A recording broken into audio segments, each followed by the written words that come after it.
Hey, this is Brian Wright of Killer Bee Combat Sports Academy, Oakhurst, New Jersey.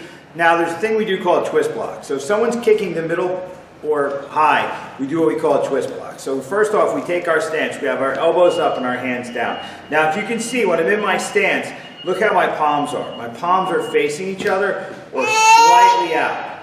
So from here, if I have attack coming on this side of my body, I don't want to do this. If I do this, if something comes hard, it's either going to blast through or wrap around and hit me. So if someone throws a kick, a lot of times the shin will hit here, foot will wrap around and hit. And then the other problem with that is, if they fake me out, I think they're going high and they end up going low, I'm going to take a bad body shot.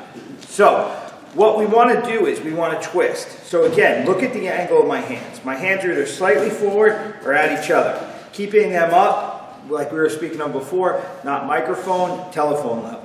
So now I'm going to do what we call a twist block.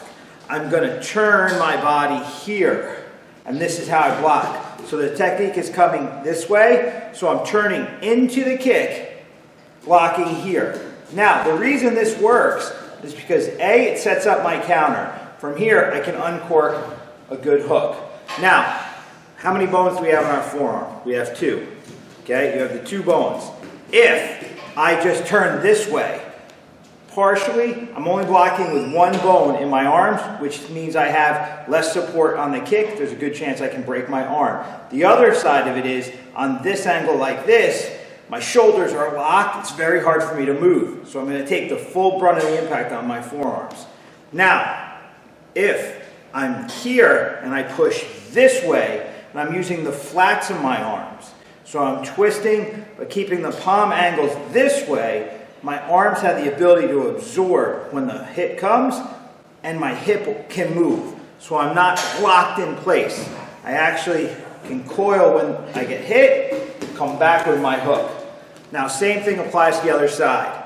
My hands, again, you see they're paralleling each other.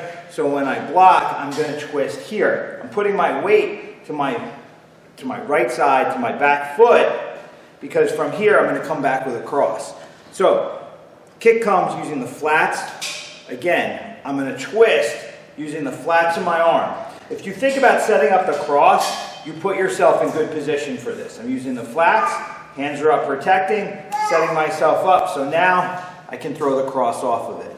So when we practice twist block, I like to start off in the beginning, keep your palms open if you're having trouble keeping track of the angle. So I'm coming 1, 2, back to stance. 1, 2, back to stance. So check yourself. Are your hands lined up here? Now another point is, when you're twist blocking, don't keep your arms together.